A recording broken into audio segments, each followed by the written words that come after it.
everything's fixed on our stream, so welcome in if you're still with us regarding that opportunity. And we welcome any comments you may have in the chat regarding that. You can follow us at XB Mornings here on X's and BrO's throughout the state of Michigan. I'm Matt Shepard, Andy McDonald alongside with us as well. We were talking about the incredible performance by the New York Knicks last night.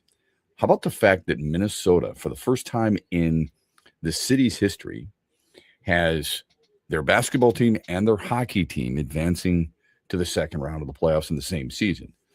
The Timberwolves finished off Denver in a Game 6, 110-98.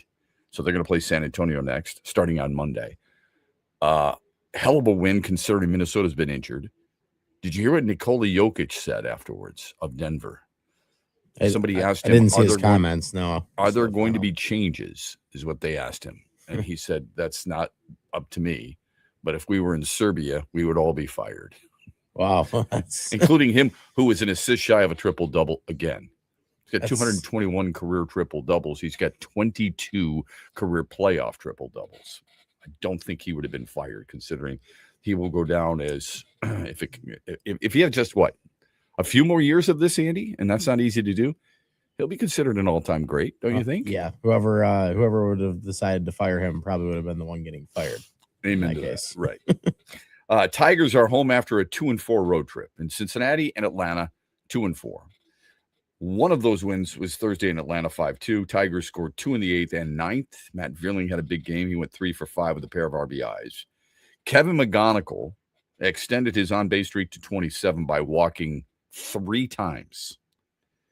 His hitting streak was snapped at 13 because he went 0 for 2, but he was on base 3 times. That works. Still does the job. Yeah, the last one was, a 10-pitch battle again or whatever, and he got hit in the knee with the foul ball, and then just comes back in and takes the same pitch he just fouled off of his knee for ball 4. That's why this dude he's a throwback guy. Look at the on-base percentage.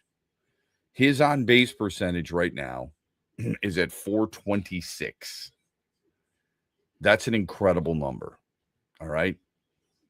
It's even more incredible for a 21-year-old. Just to put it in perspective, he is number 7 in Major League Baseball in on-base percentage. Here are the names ahead of him. Yordan Alvarez, Ben Rice, and I know there's a lot of people in Detroit and the state of Michigan. They're like, Ben Rice. Ben Rice is a good player last year. You could argue you should have won the Silver Slugger for the utility player. Dude's batting 327. Okay, plays primarily first base for the Yankees. Vladimir Guerrero Jr., Taylor Ward, who's been unbelievable for Baltimore. We'll try to get into that a little bit later on. Some of the guys who've been really good in their first year, some of the guys who've been really bad. And the Orioles have one of each. Taylor Ward has been really good. You can guess who's been really bad. Xavier Edwards, the second baseman from Miami, and Mike Trout. Those are the guys ahead of Kevin McGonigal right now for on-base percentage. He's been unreal. Kid is everything you thought and then some. He's better than anybody thought. I'm gonna say no one expected this right Come now. on. It doesn't matter. You can't tell me way. you did. No way. And let me tell you why. Okay. I was going to get into this a little bit later on, but I can't help it. Okay. I know Andy always says to me, Matt, if you just get to the headlines and then, we can get to the topics. I can't help it sometimes. We start talking about certain things that I absolutely love, and I just go, I gotta get into this. Nobody thought this. I don't care if you watched him in Lakeland or West Michigan, where you only watched him 14 games, or in no, I guess it would be more than that. It was more like West Michigan games. he played a lot actually last year. He was injured that first season when he was supposed to play, but he only played 36 games last year. Yeah. 2 years ago it was 14 games. Sure. Or if you watch him in the Arizona Fall League, okay? But last year, you mentioned it, at the age of 20, he played 36 games in West Michigan. He hit 372. Pretty damn good. Okay? But last year overall, a 305 hitter over 3 teams. I mean, Lakeland, it's not like he tore up Lakeland. And it's not like he tore up Erie. He hit 254 at AA, Andy. In Lakeland, like some people, if I said to you, hey, dude's batting 235, give him a raise. You wouldn't have done that. He's been 235 in low A. He gets promoted to high A? I don't think so. Here's the difference. In Erie, even though it wasn't great, right? He still had a 370 on base percentage. So he was really good in West Michigan for sure. But in Erie, you would not have guessed he would have been one of those, I mean, based on numbers now, one of those top prospects. Yeah, but that's what 370 on base percentage. Scott Harris is trying to preach, the controlling of the strike zone since he's been here. I think that's 100%. Exactly what he's looking for. So exactly right. Exactly right. Okay. So he is, as I said before the season, I didn't know they would take him north right away. I wouldn't have been surprised if they hadn't taken him north just to save him to get control for that 7th year. Okay. If you play 170 games, the major league level, then it's a major league season. So that wouldn't have surprised me. But what I did say is this is a guy who's going to make pitchers work. They're going to go deeper into counts. He's going to put the ball in play. He's going to put pressure on the defense. And he's got a great eye. He's going to get on base. Doesn't mean he's always going to get hit, but he's going to get on base. That's exactly what he's done. So tonight they start a weekend series with Texas. The opener pits Mackenzie Gore and Jack Flaherty. This will be a pretty interesting month for the Tigers. They have 15 home games and 12 road games. 15 at Comerica, where they've been really good. All right. I don't know how much you can read into this just yet, but the Tigers so far are 10-2 at home, 6-14 on the road, for what that's worth. They're going to play the Rangers, who are under 500. They're going to play a Boston team that's already fired their manager, and Alex Cora. They're going to play a Kansas City team that a lot of people thought would be Detroit's biggest challenge in the division, but are 6 games under the break even. A Blue Jays team that has been massively disappointing. They're under 500. Cleveland, who is playing 500 ball. And Baltimore, under 500. Angels, under 500. White Sox, under 500. That's what you're going to get. If you're the Tigers this month, you want a chance to break away. Hi, Christopher Cross. That's what you do. You take care of business against teams that are coming to your ballpark, and where some of them, you got to go to theirs. And you should take care of your business. It's as simple as that. NHL scoreboard. Minnesota beats Dallas 5-2. They advance for the first time to the second round in 11 years. You always hear about the best having to be the best. Team's best has to be the best at the biggest times. Matt Boldy, 2 goals. Quinn Hughes, 2 goals and an assist. The Wild now play Colorado. Anaheim closes out Edmonton 5-2 in Game 6. Troy Terry, Leo Carlson, and Chad Kreider each had 3 points. They asked Connor McDavid, who was a -3, I might add. They asked Connor McDavid about the season. He said, we weren't very good. We weren't very consistent. We were average all season. If you're average during the season and you have high expectations in the postseason, you're going to be disappointed. As we mentioned, the Mitch Lyons Wealth poll question: do the Pistons force a Game 7? Yes or no? Vote as often as you want. We'll give you the results in the 8 o'clock hour. In that 8 o'clock hour, Greg Kelser joins us, a friend of ours. 8:35. That's what we'll do when we come back. A little surprised that the Tigers are ranked in the recent power rankings as high as they are. And I'm a little surprised that the Tigers, a certain Tiger, is not mentioned in a certain conversation that took place nationally. We'll get to all that and more coming up here on a Friday morning edition of X's and Bros. And we're brought to you this hour by Mitch Lyons Wealth. Hear that? That's the sound of saving a good deal more when you shop with M-Perks at Meijer. Some delicious Cosmic Crisp apples, money saved. Meyer Essential Paper Towels, that's money saved. Savings, savings, savings. Because every dollar spent is also points earned in M-Perks, which you can use to save on your next grocery trip or up to $1 off per gallon on your next tank of gas. At Meyer, we work hard to help you save a good deal more for a whole lot less. That's bringing more good to life. Exclusions apply. See mperks.com for details. Saturday night, May 23rd. Carry on my wayward son. Soaring Eagle Casino and Resort welcomes multi-platinum legends, Kansas.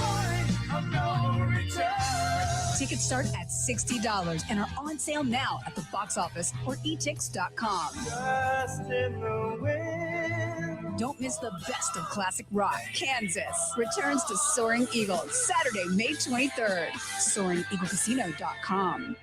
What's up, Michigan? You're listening to my good friend Shep. The Huge Show is coming up later today at 3, right here on the Michigan Sports Network. Farrah's Coffee has been family-owned and operated for over 100 years. Its popular Den Blend and Dark Roast is more than coffee and more than the official coffee of the Detroit Lions. It's a call to rise. Farrah's Coffee and the Lions are the perfect match. They embrace those who show up early, cheer loud, and never back down. Den Blend is perfectly roasted in Grand Rapids and provides the ultimate fuel for fans who wake up and roar. Whether you're tailgating at the game or cheering from your couch, Den Blend is your go-to coffee for your game day ritual.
Yeah, I mean, Kevin is enormously talented. We recognize that in the draft. We were really aggressive and paid him a well over slot bonus in the draft to buy him out of college because we had a lot of belief in him, both the player and the person. I think, specifically his at-bat quality, his command of the strike zone, his ability to identify and make adjustments quickly, and his determination to be great on both sides of the ball are just a few of the skills and traits that make him a potentially really special player.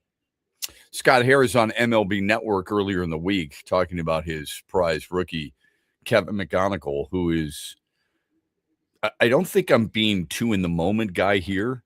He's not just the best rookie. He's one of the best players in Major League Baseball. No, you're not at all. I mean, I was just looking at the break at some of his rankings compared to some of the other shortstops in the league. He's I know. First in batting average, first in OPS, first in hits, first in doubles, first in OBP, and he's third in runs with 22 scored. So, now, he hasn't played shortstop every single game. Yes, that's true. But that's where he is right now. Yeah. And I would guess when all is said and done, that's where the majority of his starts will come. There's going to come a time, if it hasn't happened already, where the front office brass of the Tigers get together and say, maybe we should just play him every day at short. And this is what I have wanted for years. I have said, I want everyday players. You know what you have right now? You have a couple of guys in your lineup, more than a couple, but two specific young players who are everyday players. You need to play them every day and play them at their position every day. Kevin McGonigal and Cole Keith are everyday players. If Gleyber Torres is an everyday player, Kevin McGonigal is an everyday player. If Riley Green's an everyday player, and he is, Cole Keith is an everyday player. I'm not saying never give him a day off. The way they're, and it's not always about statistics. You know that. We just got done talking about McGonigal in the minor leagues. It's about the approach. There are things about sports that I think front office people and coaches and managers see that you and I don't always see. We're going to look at statistics to support certain arguments. They look at certain approaches. While you and I are bitching left and right about a quarterback throwing to the wrong guy, the coaches and everybody in the room are looking at it and saying, you know what? He's right. The other guy was wrong. He made the right throw, even though it didn't end up the way we wanted. While we're complaining about a guard not doing what he's supposed to do in protection, they may look at film and say, he did exactly what he's supposed to do. It was the center and or tackle's fault. You know what I mean? So there are certain things that we don't always recognize. We do recognize, even a layman can recognize one's approach in the game of baseball. And Kevin McGonigal has that. What's surprising to me a little bit, I mean, and let's be honest, it's not like the league is great. The American League isn't great right now. Who's a really good team in the American League? Go ahead. Give me anybody in the American League off the top of your head without looking at any statistics or anything like that. Who's a really good team? The Yankees. Yankees, yeah. Okay. What's the reason? Not just because they have 20 wins and lead the league in that category. They're a plus 47 in run scoring differential. They've won 8 of their last 10. They've got really good players. They've got depth. They're a good baseball team. As of right now, I don't know how things are going to end. Hell, they could be an Aaron Judge injury away from being a bad baseball team. And he just celebrated his 34th birthday on Sunday. Okay? But here's a guy with a team, all right? And he's a 3-time MVP. In all likelihood, he's going to be a Hall of Fame player. But he's 5th in OPS. He's 5th in weighted runs created plus. Even though his batting average is lower, he's been hitting a little bit better over the last, couple of weeks. But the Yankees are a really good team as of right now. Anybody else? Tampa? You think Tampa's really good? They're a -1 in scoring differential, and yet they're 18-12. Before we get all caught up in ourselves and sticking our chest out and saying, look at the English D, remember this. and again, it's early. That's why I think May. That's why I prefaced all this by saying May is an important month. Remember this, Baltimore is roughly a 500 team. Cleveland is 500. The Mariners are 500. The Rangers are in town tonight, are close to 500, one game under. The Marlins and Nationals are close to 500. The Pirates have the same record as the Tigers. And the Rockies, if they hadn't lost recently, would have been just a couple of games under 500. I mean, people in Colorado are like, hey, we got a decent baseball team. And they're, 7-6 at home. So it's kind of strange. ESPN has these power rankings. We do it all the time with football. We do it all the time in the various sports.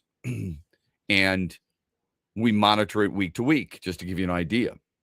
In these latest power rankings, everybody thinks the Dodgers are still the best team. Okay, they probably still are.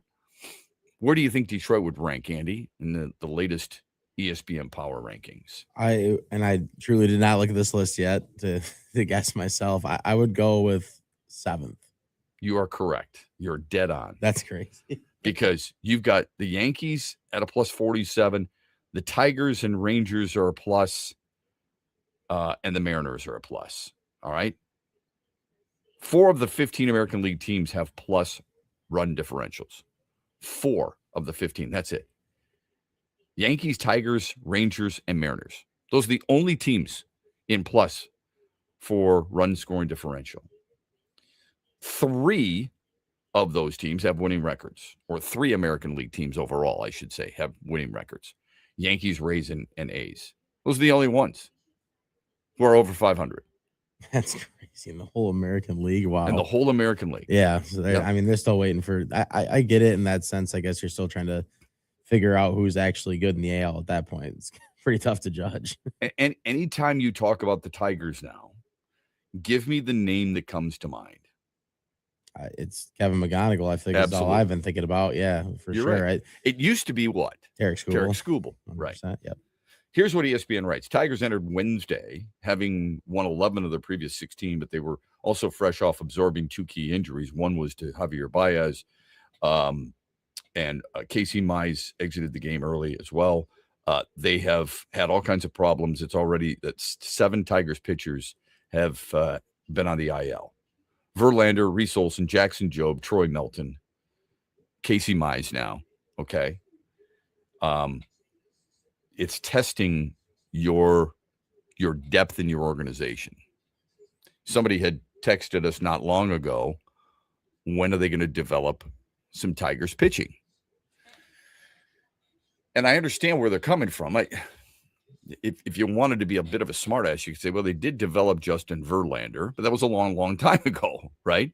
Recently, I like Troy Melton. I don't know what he is yet, but I think he's got really good stuff. They developed Reese Olson. I know he wasn't their draft pick. I know they got him from Milwaukee for Daniel Norris, but they still developed into a decent pitcher. Jackson Jobe, long way to go, but he's a guy who rose quickly through the system, right? They developed Will Vest. Who else are you looking for? They did develop Tarek Skubal. They did develop Casey Mize. Mize a 1-1, Skubal a 9th-round draft pick. I don't care where they were drafted. Were they developed? Yes, they were drafted and developed. They were acquired and developed. Baseball is more about when you acquire somebody and you can develop them. You're not always going to use your draft picks because there are so many moves made in baseball on a regular basis. This is where it gets tested. That's why I said before the season began, do you know how many starters they're going to need? At least 11. You're in a fantasy world if you think you're going to go through a season with 5 starting pitchers. As I almost used the word soft, as careful as managers are and teams are with pitching these days, isn't it ironic that you have so many injuries to pitchers? It still happens, yeah. No, seriously. Changed, yeah. What's the most innings pitched in Casey Mize's career. Well, I think I remember hearing something the other day about how many starts he's made. I think he got to 30 starts, I think only one time, right? In his you career. heard it on this show because you're part of this show. Yeah. 30 starts. 30 starts. The most innings pitched is 150. Okay. 150. And yet he's hurt again. Why is that? And I'm not telling everybody to have a pear-shaped body and eat donuts. But Mickey Lolich, as a 22-year-old rookie, threw 144. And after that, 232, 243, 203, 204, 220, 280, 272, 376, 327, 308, 308, 240, 192. From the age of 23 through the age of 35, he threw more innings in every single season than Casey Mize has in any single season thus far. And yet Casey Mize still fights the injury bug.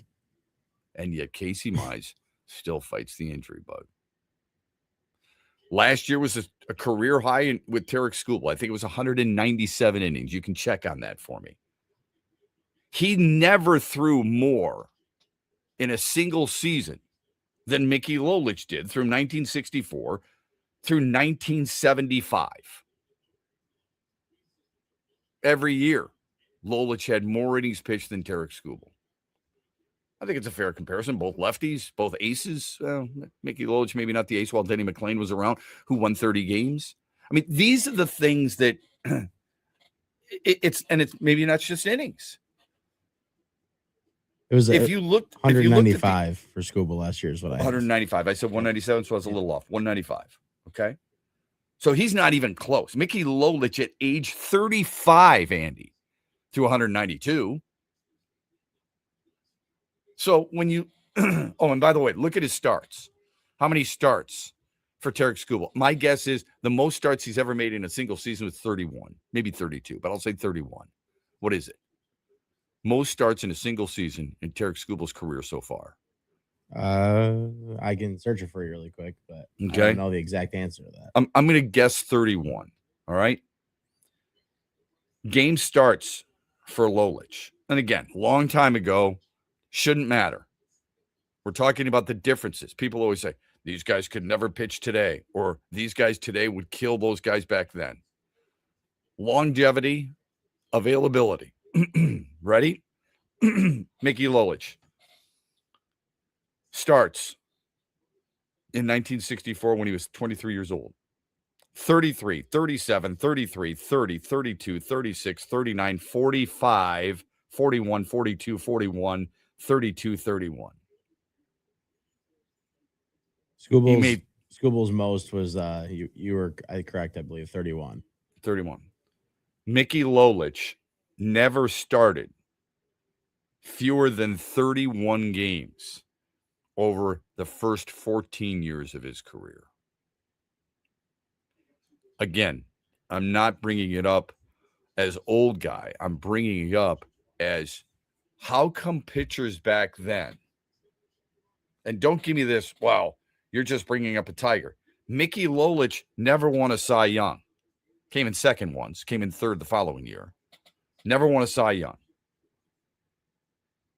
1971, he won 25 games. He started 45 games. Excuse me. And he completed 29. He finished second. He finished second to Vita Blue because Vita Blue had a league best 182 ERA. Anyway, it's just nothing you would hear nowadays. It feels like. I mean, the guy they have in their staff, Justin Verlander, he had unbelievable consistency with it. Like 32 starts in 2006, 32 in 2007, 33, 35, 33, 34. So just consistency around that number, right? At least getting that many in every year. Let me give you the guys who were in the running for the Cy Young, because a lot of people will probably roll their eyes and they're like, Shep, you always bring up Tigers, you only bring up Mickey Lolich. Let me give you some other guys. You ready? Vita Blue that year, 39 starts, 24 complete games. Mickey Lolich, 45 starts, 29 complete games. That's an absolute farce that he didn't win the Cy Young. He threw 376 innings, okay? He had 308 strikeouts, and he won 25 games. It's a joke. But anyway, Wilbur Wood, 42 starts, 22 complete games. Dave McNally of Baltimore, 30 starts, 11 complete games. He was a slacker, apparently.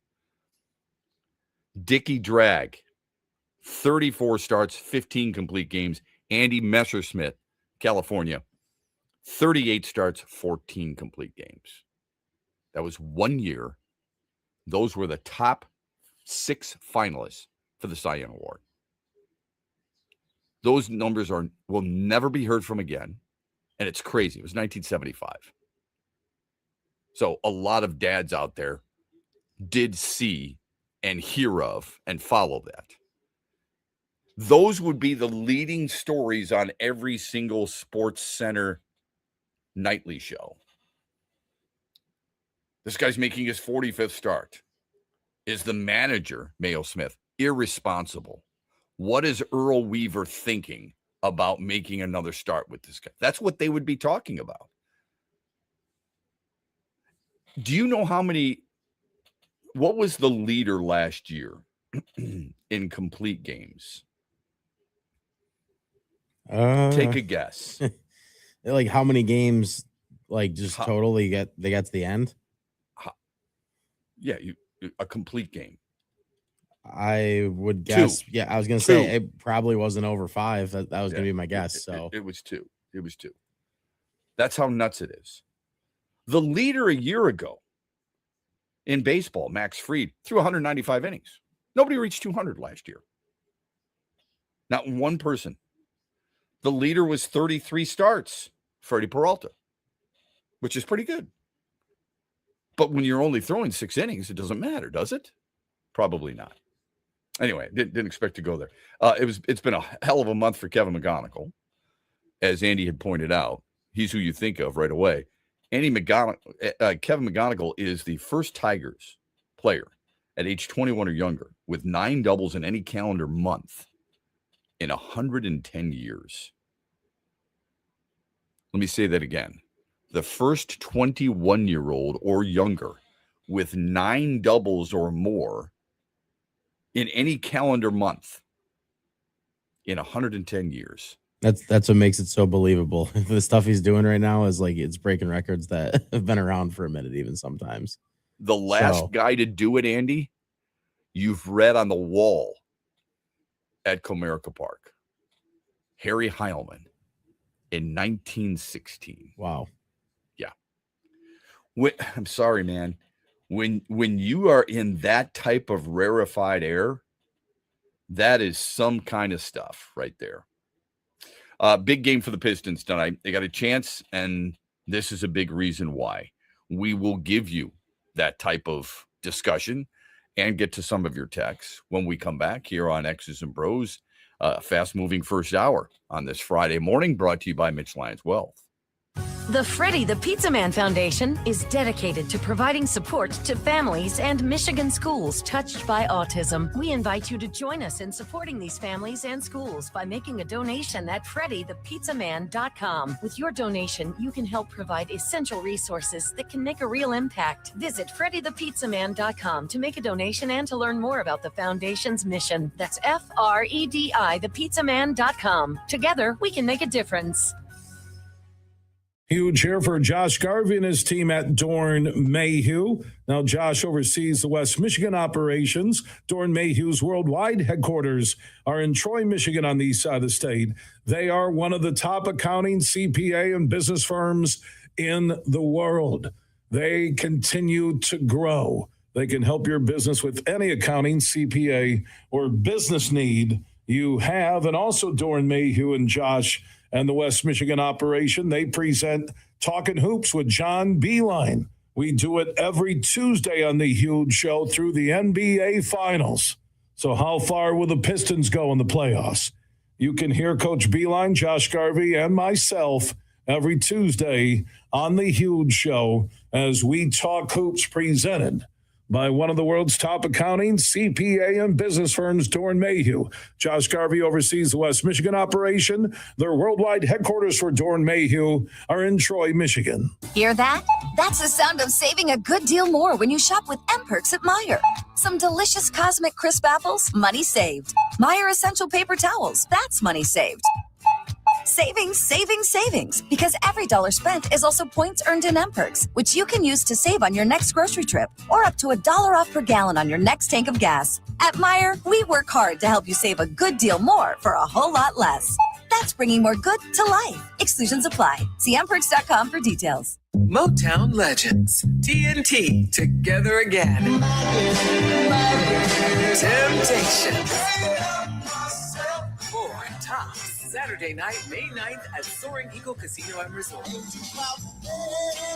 Tickets start at $55 and on sale now at the box office at etix.com. Saturday night, May 9th at Soaring Eagle Casino and Resort. Temps and Tops, together again.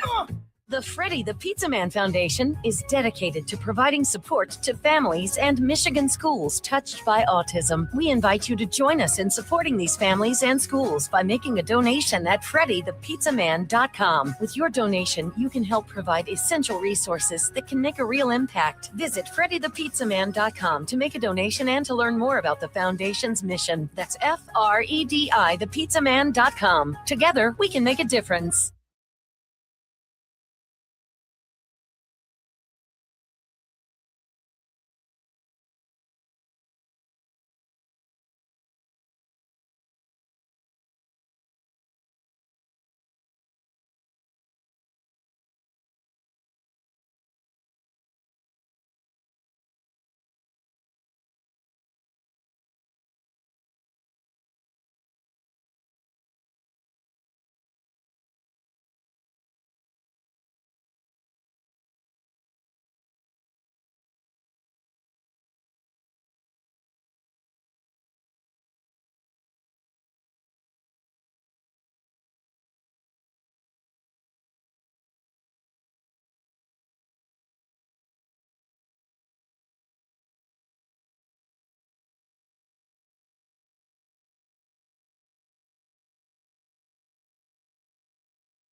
In the playoffs, just being assertive and taking what the game presents to you.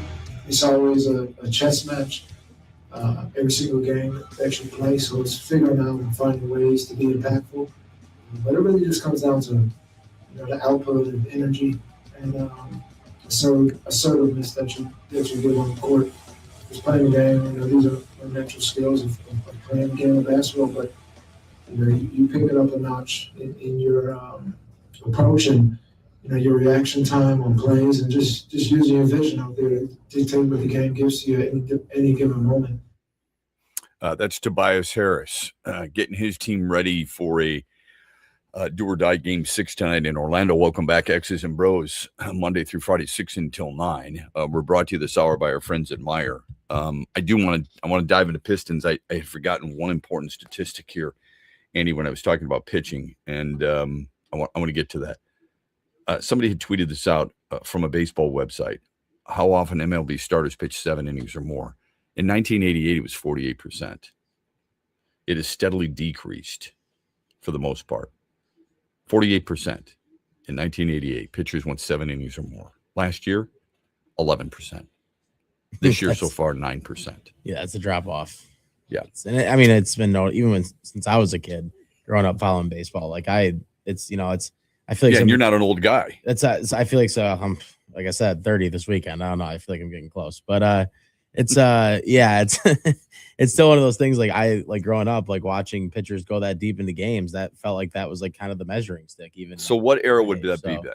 Give me the time. Like the 2000s, early 2000 on, pretty much. Okay. When I guess I started. So in the 2000s, it's at 33%. Yeah. Now it's gone all the way down to, as I mentioned, 9% so far this year. Giving us a comment in the chat on YouTube as we stream live on YouTube and X and Facebook. Mike says they baby pitchers today. So much advancement on today's rehab and medicine, but they are hurt so much. And the guys of the past pitched more innings. Today's pitchers get paid infinitely more than the past. I think it just comes down to grit, gutting things out. Past decades ago, they loved the game more. I would say this. It's really hard to argue with Mike. When you see the amount of money they're making. So I used Mickey Lolich as an example. And it's my go-to. I'll be the first to admit. If you listen to the show a lot, you'll probably say, here we go again. That's fine. What's the most he ever made in a season, do you think? I mentioned his 1975 season. Remember? 45 starts, 29 complete games, 25 wins, 300 plus innings, 300 plus strikeouts. How much money do you think he made back in 1975? This is not easy. Yeah, I was gonna say I don't even know a gauge. $95,000. Guys are making the numbers I hear. Yeah, that's great. Guys are making that per game today, and he made it in a full season for his career. $704,000. I mean, that man, he set the Major League, American League record for wins by a lefty. And strikeouts by a lefty, not wins. 217 wins. 3 complete game wins in the 1968 World Series. And the most he ever made was $704,000 in his career. Can I give you a comparison real quick, and then we'll move to Pistons? Have you heard of Brant Herter? Yes. Yep. Okay. He's a lefty. Okay. Out of the bullpen. How much money do you think Brant Herter makes? Makes more than that now. Just in one season. Not a whole lot more, but he makes more than that one season. So just for perspective. Yeah, appreciate the inclusion there, Mike. We love the feedback. It's really good stuff. Let me get to a text or two, and then we'll keep moving forward, okay? And we'll get to Pistons. From our friend Freddie. as always. Love the engagement. If the Pistons lose this series, the Red Wings still have a chance to win the first series at LCA, the place they rent out to the Pistons. By June 1st, the Tigers don't handle their business versus these teams coming up. Still the same up and down team with a bad bullpen. JV, Mize, and Melton not fully back and helping because with a bad bullpen, they will need those three. Agreed. They will then need to trade Skubal June 1st. Start leaking a contract that was offered. Fans will understand. I think most fans know this team won't go farther than the first round if they get there. I don't know about. I don't think that's true. Yeah, I would push back on that a lot. Yeah, here's why. If they're following baseball, they recognize that it's very winnable. You're not trading him at June 1st, I don't believe. First of all, that's not the trade deadline. You could, of course, you don't always have to wait to the trade deadline. So he'd probably say that right away, and he'd be right. How far back would you have to be? There's no way. I should be careful here. I doubt that by June 1st they're out of it. Yeah, now, that shouldn't happen. Yeah, it shouldn't. Doesn't mean it always won't. But you're talking to a guy here who said they should have traded him 2 years ago. I was on an island. Okay, the only friend I had was a face I painted on a volleyball. I was on an island. People like, no way. I said, I think his trade value will be high right now. You could get a ton for him. You still have term left. There's no way you're re-signing him. Now, things can change. Chris Ilitch has spent money. Things can change. I just don't think you're going to get the term. Unless Skubal lowers his demands, 5 years, $250. Don't know why they would do that. When you can get over 400 over an extended period of time and have that security, I don't know why you would do that. But he says he loves Detroit and he wants to be here. Goes to all the games, right? So what's that? I said he goes to all the games. Goes to all the games, takes all the pictures, wears all the right jerseys, all those things. Maybe that's the case. Any other athlete, we love the guys who are successful, right? They make us the best. We love Barry Sanders, and for good reason. I think he's the greatest running back of all time. He put us on a map. When our team sucked for the most part, outside 2 years during his tenure, he kept us on a map. Calvin Johnson kept us on a map. If they're not going to win, at least keep us on a map. At least be the best at what you do. Tarek Skubal, they haven't won a World Series, but he is considered the best, so that's fine. That's oftentimes what happens. Anybody else going through this and not signing right now, you don't want to be here. Get them out of here. That's what a lot of people would probably say. Shep, an organizational in need of pitching cannot afford to lose your prize for nothing. It could set them back. This team is not ready to go past the first round without a bullpen. They can add to the bullpen, number one. Number two, I hate to sound like a broken record. It's 32 games, man. You're 16-16. It's 32 games. Okay. So I'm not going to sit there and say the bullpen can't get it done. Now, the bullpen ranks 21st in ERA, if that's important to you. So that's not good. Can it get better? Absolutely. That's my concern, though. My concern is you have used Will Vest so often. Kyle Finnegan has a lot of innings in his pitch. Kenley Jansen's got a lot of innings in his arm. How much better can it get? And how much longer do you go? That's why this month is really big. It's really important. Shep, I know the thing nowadays is don't pitch them past 6, but I don't blame the managers or owners. I blame the players. If I'm a pitcher and I'm pitching great, I'm telling them you're not taking me out. That's the problem. These kids have no guts to speak up. It's going to take more of them to start speaking up. There's something to be said for that too. I don't disagree with you. Younger generation has no idea so many of these players had to work second jobs in the offseason, the future of families. Yes, they did. Right. A couple other things and really good texts that we'll get to. And then the Pistons discussion, why they have a chance and a big reason why they can come back and beat Orlando. We'll tell you about it when we return after this, brought to you by Meijer. Huge here for all the Buffalo Wild Wings in Michigan. Now the Carmody brothers wanted me to remind everybody that you can watch every Tigers game at your local Buffalo Wild Wings. From Tigers weekday afternoon games to night games to weekend games, get the friends, family together, those you work with, and hang out at your local Buffalo Wild Wings.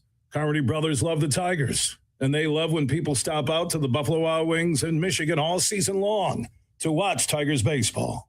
Saturday night, May 23rd. Carry on my wayward son. Soaring Eagle Casino and Resort welcomes multi-platinum legends, Kansas. Tickets start at $60 and are on sale now at the box office or etix.com. Don't miss the best of classic rock. Kansas returns to Soaring Eagle Saturday, May 23rd. SoaringEagleCasino.com. Hear that? That's the sound of saving a good deal more when you shop with M-Perks at Meijer.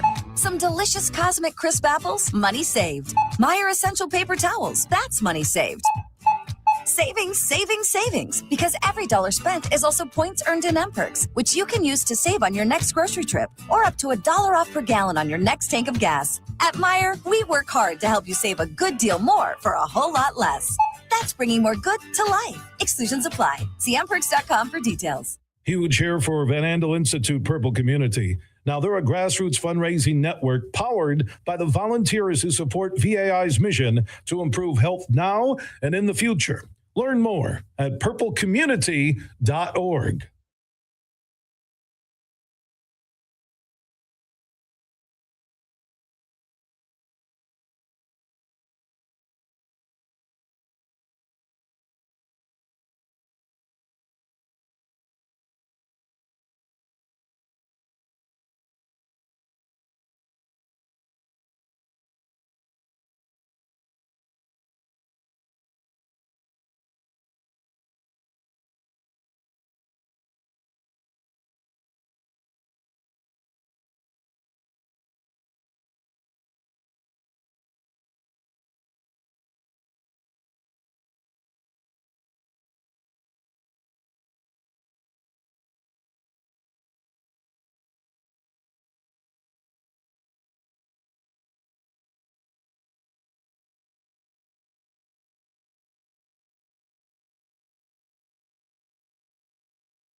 Edmonton was eliminated last night. I can't help but wonder, at what point has Connor McDavid had enough? Remember when Ottawa was eliminated, people started to talk about Brady Tkachuk. He talked about it being very frustrating for him because he's hearing about that he doesn't want to be in Ottawa. It's becoming a distraction. And for some reason or another, we think everybody wants to come to Detroit. Maybe it's just because we're homers. I mean, what is it? Answer me this. What about the Red Wings right now that is attractive? Tell me. Good question. I mean, don't give me this original six bull crap, okay? No, that's. I mean, I'm proud. I'm proud that the Red Wings are original six franchise. Okay, I'm proud that the Tigers are around since 1901. I'm proud that the Lions have Thanksgiving Day every single year. Good for them. All right, and I'm proud that the Pistons have won 3 world championships. Not many teams have won more than one. But stop with the nostalgia stuff. If you're going to tell me to stop using Mickey Loach as an example because it's old school, stop with the old school thought that the Red Wings are an original six. If that's the case, everybody wants to go to Chicago. How good are they? How good is Toronto? How good are the Rangers? I mean, Boston made the playoffs this year. They might get bounced by Buffalo tonight. Montreal made the playoffs. This is finally they're breaking through after so many struggles, years of struggle. Stop with that crap. Give me a reason why they would want to come here. That's what people are still trying to figure out, man. I don't think anybody knows that. Yeah. Don't tell me, oh, they want to play for Steve Yzerman. Stop it. Please. Players don't go, I want to play for that general manager. He was one of my idols. Yeah, no, not at this point. Like Patrick Kane, they signed. He's older, right? He's mentioned all the time how it means a lot to play for an original six team like the Red Wings and how he likes all that kind of stuff. You're not going to get that out of somebody that's a lot younger. I don't think it's the same thing. They wouldn't feel the same way about getting signed by them. They might say it because people tell them it, but they probably don't actually, know what happened. Yeah. But I would love it if the Red Wings were in the mix for some of these elite players. Connor McDavid here, oh my God, Austin Matthews here, fantastic. Brady Tkachuk, 2 thumbs up. Be awesome. I'm not going to say that this is a destination site just because it's the Detroit Red Wings. I know they have more cups than any U.S.-based team in the history of the sport. A guy like Connor McDavid, that probably resonates. Austin Matthews, it might resonate. Would Austin Matthews rather play here or would he rather play for a place out west? Regardless of what they're thinking, that's what... He's from Arizona. He's from Arizona, dude. So why wouldn't he want to play close to home? I'm just asking. I mean, regardless of what we think, that's the job Steve Yzerman is expected to get done, right? Like he's got to bring somebody in. I think at some point it has to happen. Otherwise, you'd have to trade a massive load of picks for a guy like Connor McDavid and some talent off your team, and I would do it. Yeah, he's the greatest player in the world. I'd do it. No question about it. The problem with that is he might look at it like, okay, you're trading for me, but you're getting rid of all the guys that will help me win.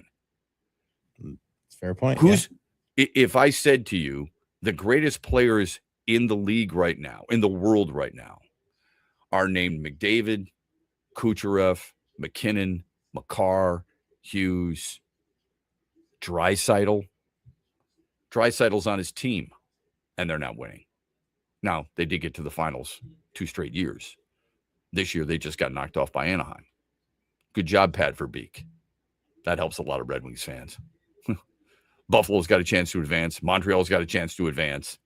Quinn Hughes, who Detroit wouldn't trade for, set Minnesota records and got them into the second round of the playoffs for the first time in 11 years with 2 goals and an assist last night.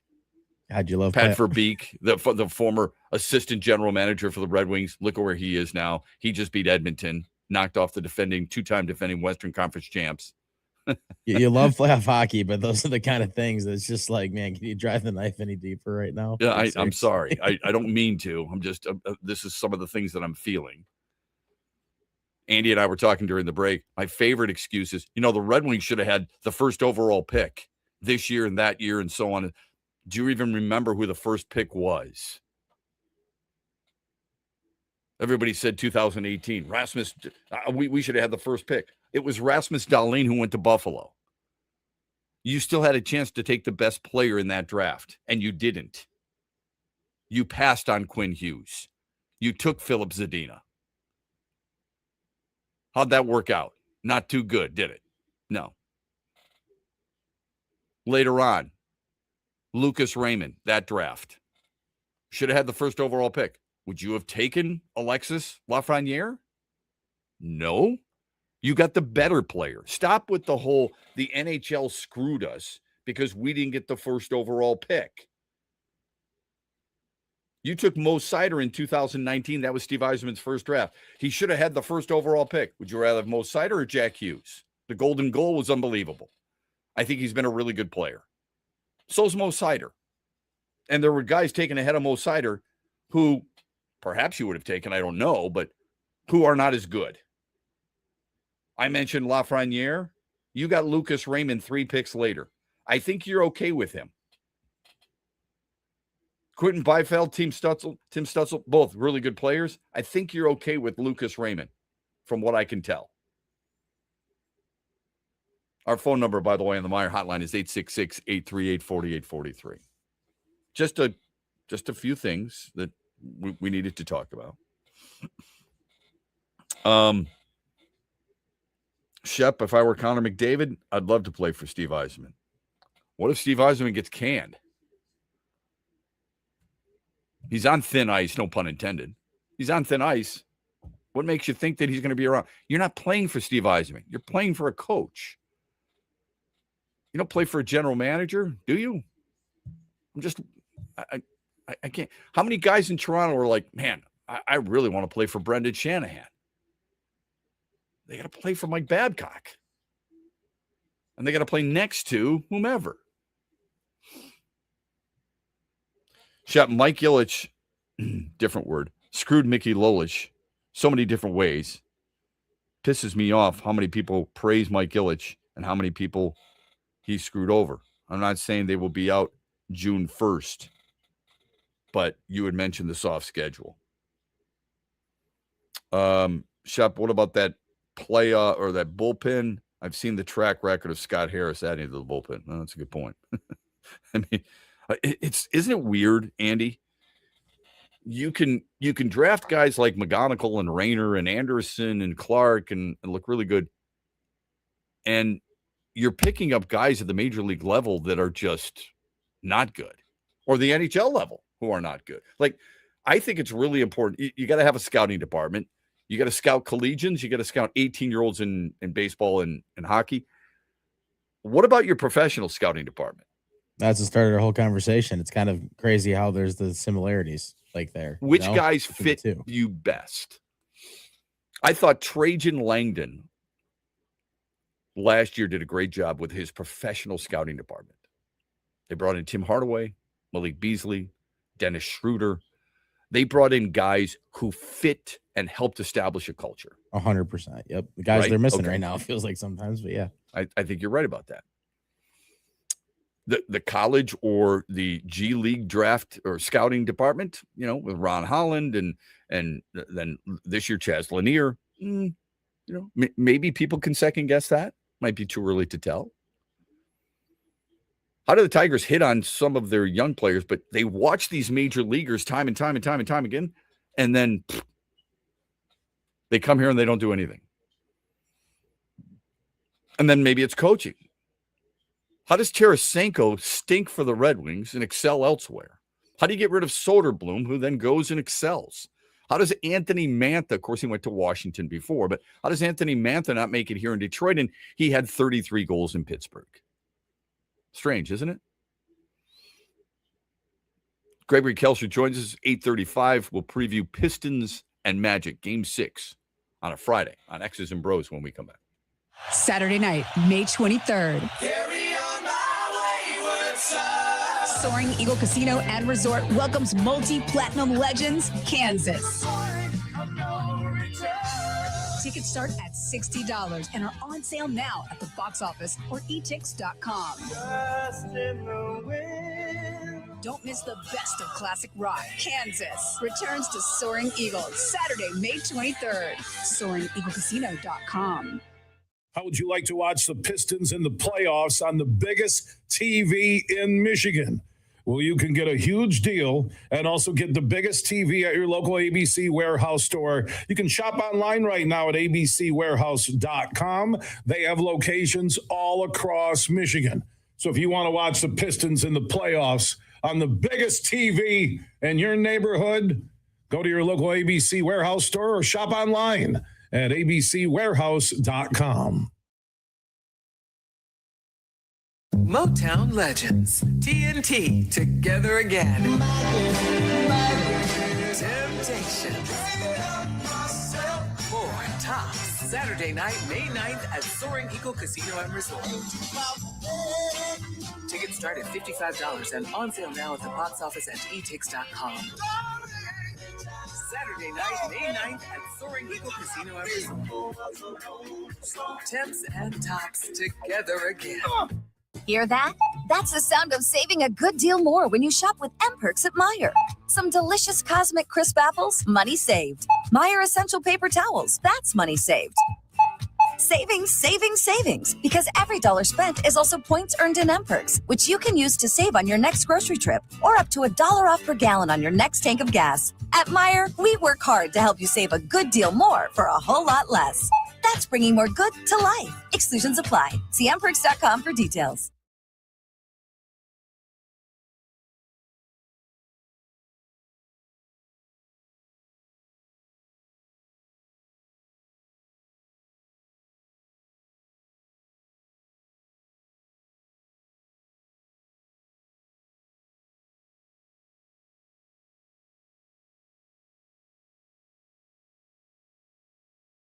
Well, it was a good response, obviously. Even in the midst of that, we know we can be better as well. But we really just broke this thing down of win every quarter, win every moment.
was very impressive. But I'm also not surprised. I looked up and saw he had 45. And I'm like, okay, but, this is what you do. And, he's built for the moment. And, this is what he does.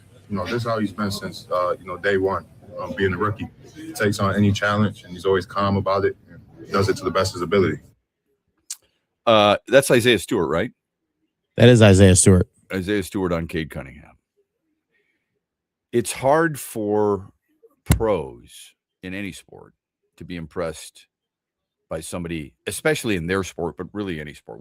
When you hear somebody in basketball talk about a guy in hockey, you know that guy in hockey is really impressive. When you have a guy within your fraternity, basketball fraternity, talking about Cade Cunningham like that, yeah, he's a teammate, so maybe guys that go a little bit overboard. But I truly believe that. I mean, he's made that type of impact. And what I like perhaps as much about Cade Cunningham as anything else is his humility. You could tell he was raised right. For sure. He's just a really good dude. Welcome back. I was thinking about this during the break when I knew I was going to play that soundbite coming back. It's like, obviously it's always a thing in sports, right? The next game always ends up being the biggest one.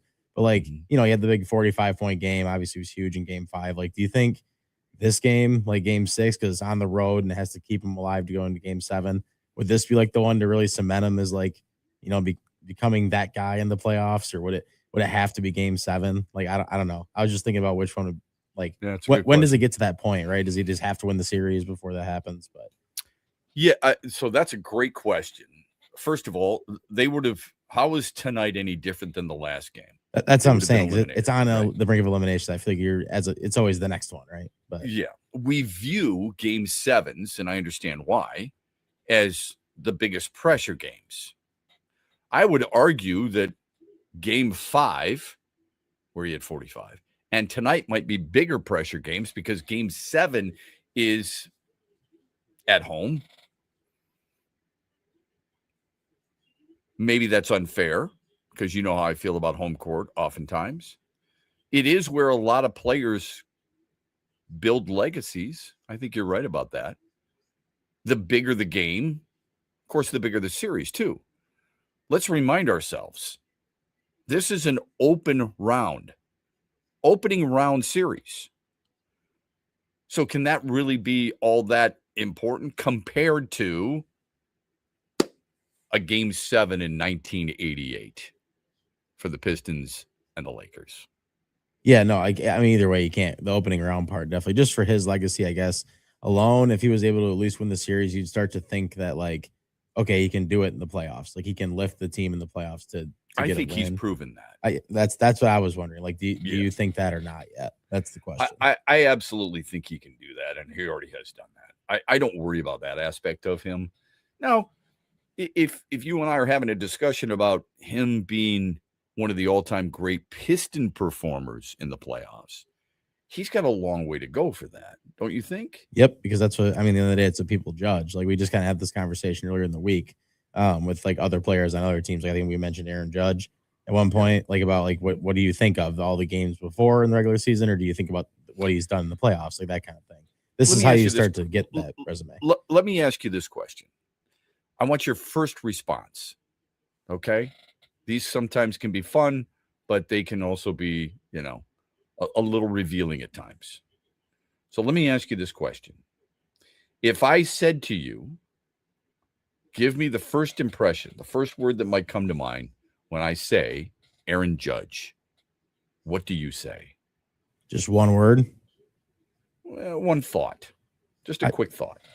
A dominant player that is still looking to get his title, I guess. So you would say dominant regular season player. Yes. Perhaps. That's yes.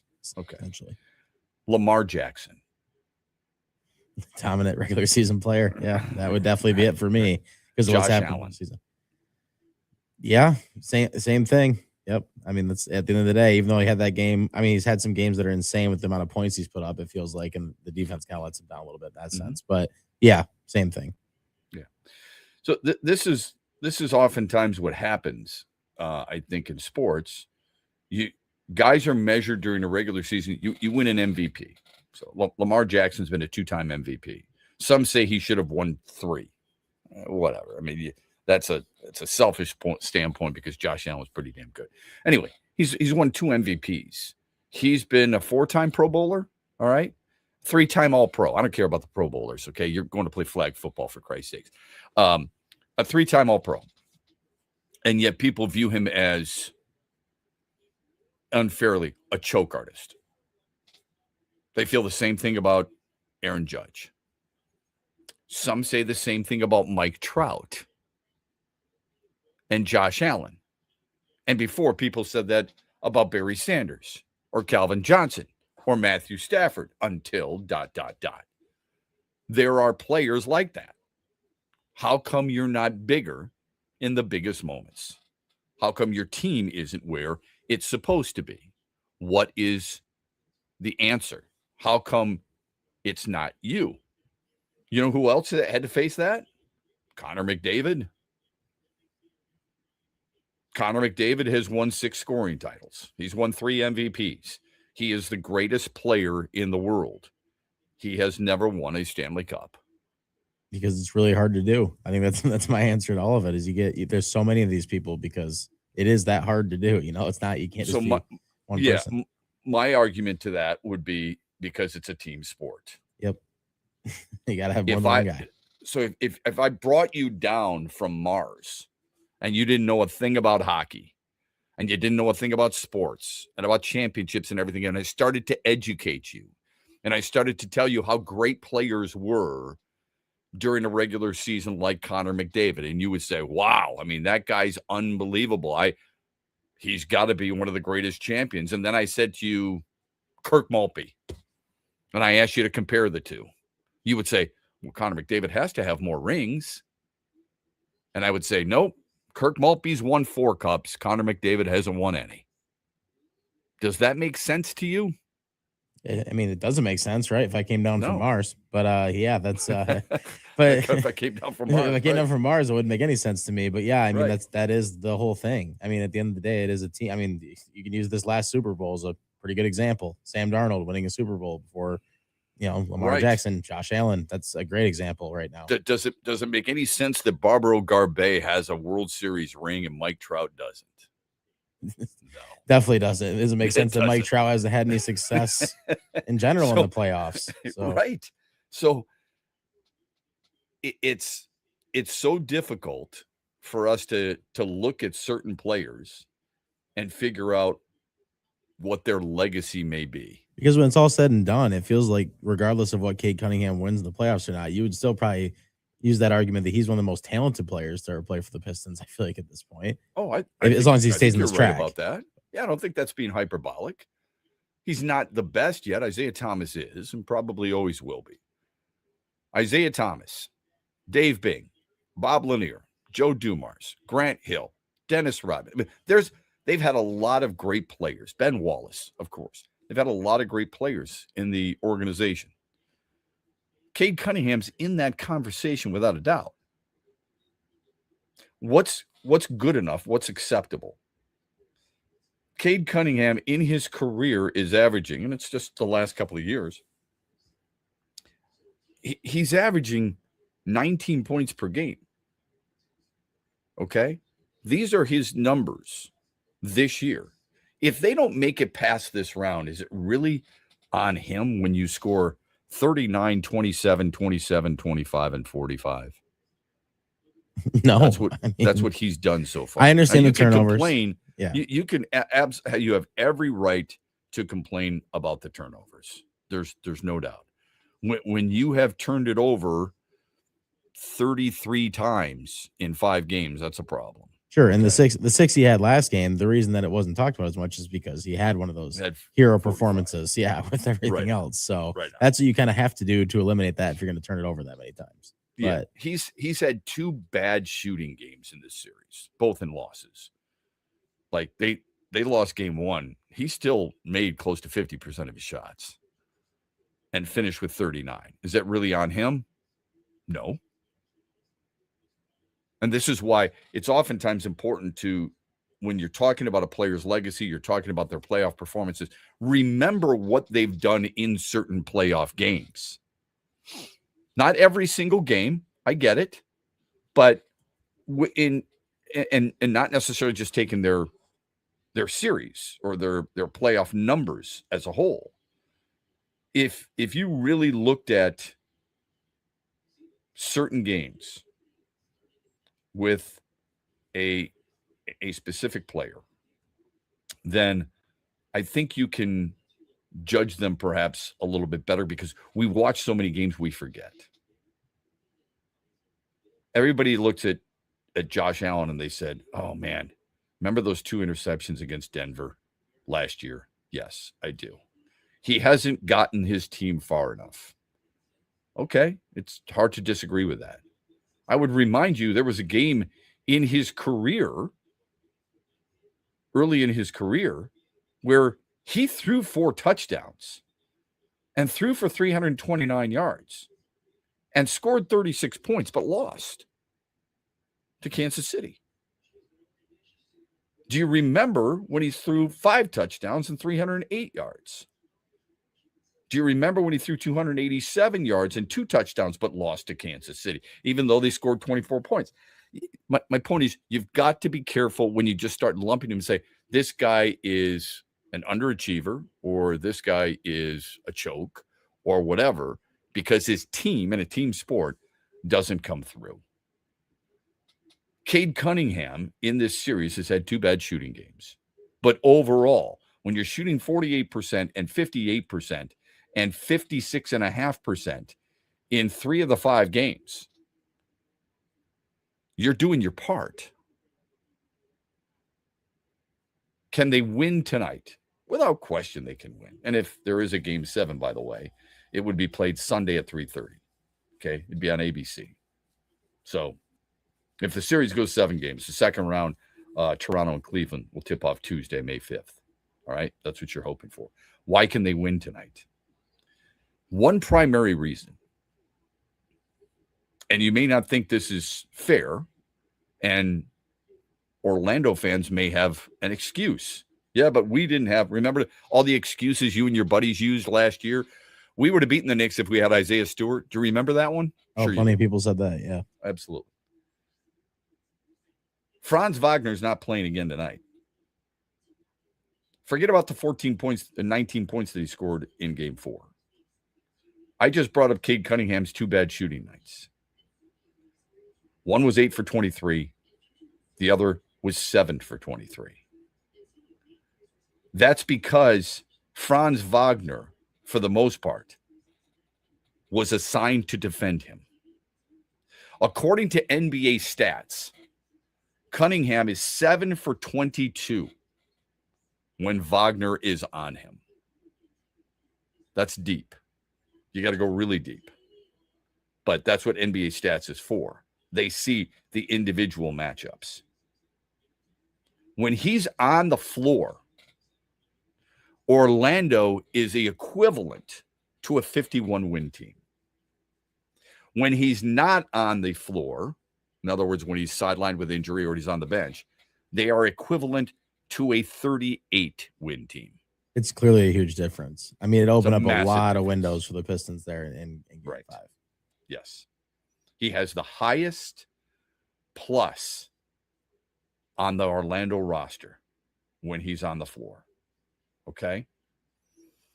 When you're talking about a guy, I know, we'll get into averaging 20.5 points and 5 rebounds, 3 assists, and all this other stuff. It's his defense and his ability to penetrate more than anything else. Franz Wagner is a difference maker for Orlando. I'm not saying he's their best player. Paolo Banchero is their best player. He wasn't their highest drafted player. Banchero, Jalen Suggs, those guys were drafted higher. But he's a difference maker. If you want a big reason why Detroit can win tonight, and let's just remind people, in the games in Orlando, they lost by 8, 113 to 105. And they led in that game. It's not like they were climbing uphill the entire game. And they lost 94 to 88. That Orlando team shot about 33% from the floor because of your defense. You don't turn it over 20 times there, you win that basketball game. Right? The 88 points were brutal. Their offense wasn't very good. I get all of that. You got to make your free throws. You missed 8 free throws. You turned it over way too many times. 20 times that led to, I think, 27 points for Orlando. Take care of the basketball tonight. Make your free throws like you did in the last game, and you can force a game 7 because of those numbers and because Franz Wagner is not playing for the Orlando Magic. Yeah, and think about the performance that Paolo had too. I mean, he played that well, but because you made your free throws and you did the little things right, and probably a little bit to do with Franz being out, there at the end of the game, they had more even with that effort from Paolo. So what did Banchero miss 7 free throws? I think he did miss. He did miss free throws. Yep, that was the one thing. I think he was 5 for 12. I think is what he was. That's why you can win. Okay, you win by taking advantage of the other team's deficiencies. It happens every game, whether a guy's playing or not. You're going to try and do whatever you can. Why has Orlando been successful in this series? Why'd they build a 3-1 lead at one point? You know why? Because they took advantage of Detroit's deficiencies, not treasuring the basketball and clogging the paint on Jalen Duren and forcing guys to beat them from the outside. And Detroit's not a very good shooting team. There you go. So why wouldn't Detroit do the same thing for Orlando tonight? So we'll talk with Gregory Kelser about that, outstanding Pistons analyst. He will join us at 8:35 here on X's and Bros. When we come back, we'll dive into there's an interesting national observation about the Lions, some national numbers crunching that agrees with me on the Lions grade. And I found this very interesting. I saw an article the other day about the league's best combos of front office, general manager, and head coach. Because remember, so many people love what Les Snead and Sean McVay bring to the Rams table. And on draft day, when Roger Goodell, before he fake hugs Ty Simpson and says, I can't wait to take your money and you're going to be pissed off at me as soon as you become a rookie. When they read Ty Simpson, it sure didn't look like Sean McVay was happy. That things have changed a little bit since then. But they rank the best GM NFL coaches combos in the league. Where do the Lions stand? We'll get to that here in the final hour of X's and Bros. We've been brought to you this hour by our friends at Meyer. Mitch Lyons here, founder of Mitch Lyons Wealth, where we create your best game plan to protect, grow, and win retirement. I'm here with Tiger legend Kirk Gibson, who we are proud to support and partner with on the newly opened Kirk Gibson Center for Parkinson's Wellness. Thanks, Mitch. We appreciate your support, and we are excited to have recently opened the center in Farmington Hills. It provides exercise therapy and educational programs that are helping the Parkinson's community, just like Mitch Lyons Wealth helps improve the quality for their clients' retirements. This center helps improve the quality of life for people with Parkinson's. And Gibby, the best part of all is that access to the center is available to the Parkinson's community free of charge, right? That's right, absolutely free of charge for people with Parkinson's and their care partners. You hit a couple of the most famous home runs in Major League history, Gibby, but I feel that your greatest hit will be the positive impact the Kirk Gibson Center is making in the fight against Parkinson's. Mitch, since my diagnosis, I get up every day and focus on winning that day. This center encourages others to do the same. Awesome, Gibby. To learn more, go to kirkgibsoncenter.org. Huge here for the Michigan High School Athletic Association. You can stay up to date on the latest from Lansing 24/7 at MHSAA.com, at MHSAA on Twitter, and MHSAA on Facebook. The latest news, press releases, and stories connected to every high school in the state of Michigan, available for you 24/7 from the Michigan High School Athletic Association. Log on to MHSAA.com, at MHSAA on Twitter, and MHSAA on Facebook. And if you're looking for archive boys and girls high school sports, MHSAA.TV. That's MHSAA.TV. TV. 24/7, everything you need to know about high school sports in Michigan. Log on to MHSAA.com. If you're the largest selling comedy recording artist in history, you might be a redneck. Jeff Foxworthy, Friday, June 12th, inside the Soaring Eagle Entertainment Hall. Our parents can't text, and our children can't write. Tickets start at $60 and are on sale now at the box office and online at etix.com. Laugh it up at Soaring Eagle Casino and Resort, Friday, June 12th with Jeff Foxworthy. My father-in-law got his chest hair caught in his zipper. SoaringEagleCasino.com. Farrah's Coffee has been family owned and operated for over 100 years. Its popular Den Blend and Dark Roast is more than coffee and more than the official coffee of the Detroit Lions. It's a call to rise. Farrah's Coffee and the Lions are the perfect match. They embrace those who show up early, cheer loud, and never back down. Den Blend is perfectly roasted in Grand Rapids and provides the ultimate fuel for fans who wake up and roar. Whether you're tailgating at the game or cheering from your couch, Den Blend is your go-to coffee for your game day ritual. Huge here with a message for all the golfers all across Michigan. Have you played at Crystal Mountain? Now, the resort is located in Thompsonville, Michigan, 2.5 hours northwest of Grand Rapids. They feature Mountain Ridge and Betsy Valley, two renowned 18-hole championship layouts, incredible accommodations, food, beverages, and more. It's time for you to book a stay and play package at Crystal Mountain today. Go to crystalmountain.com. That's crystalmountain.com.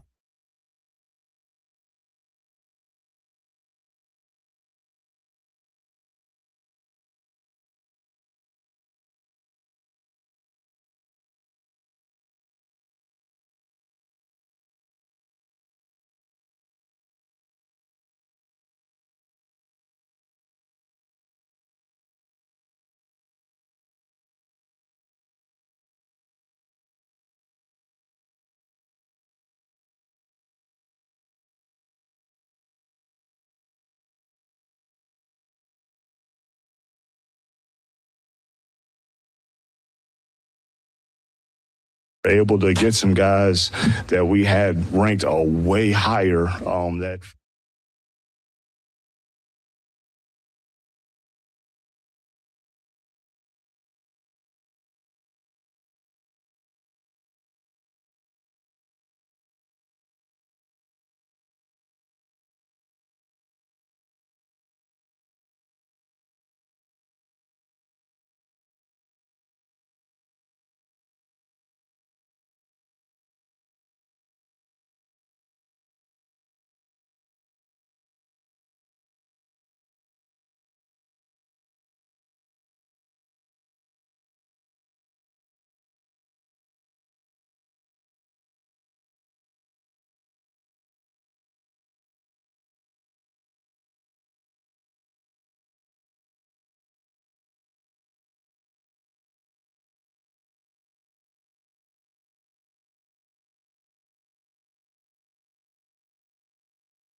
able to get some guys that we had ranked way higher that fell for whatever reason. I'm not really worried about that. We're not worried about that. We're just sure that we have them. So that's kind of how it exceeded my expectations. But all of them, every single last one of them, they are complete, true fits. Like these guys are lions. Like I know technically they are, yes, but they fit everything that we're about. So we've got some good football play.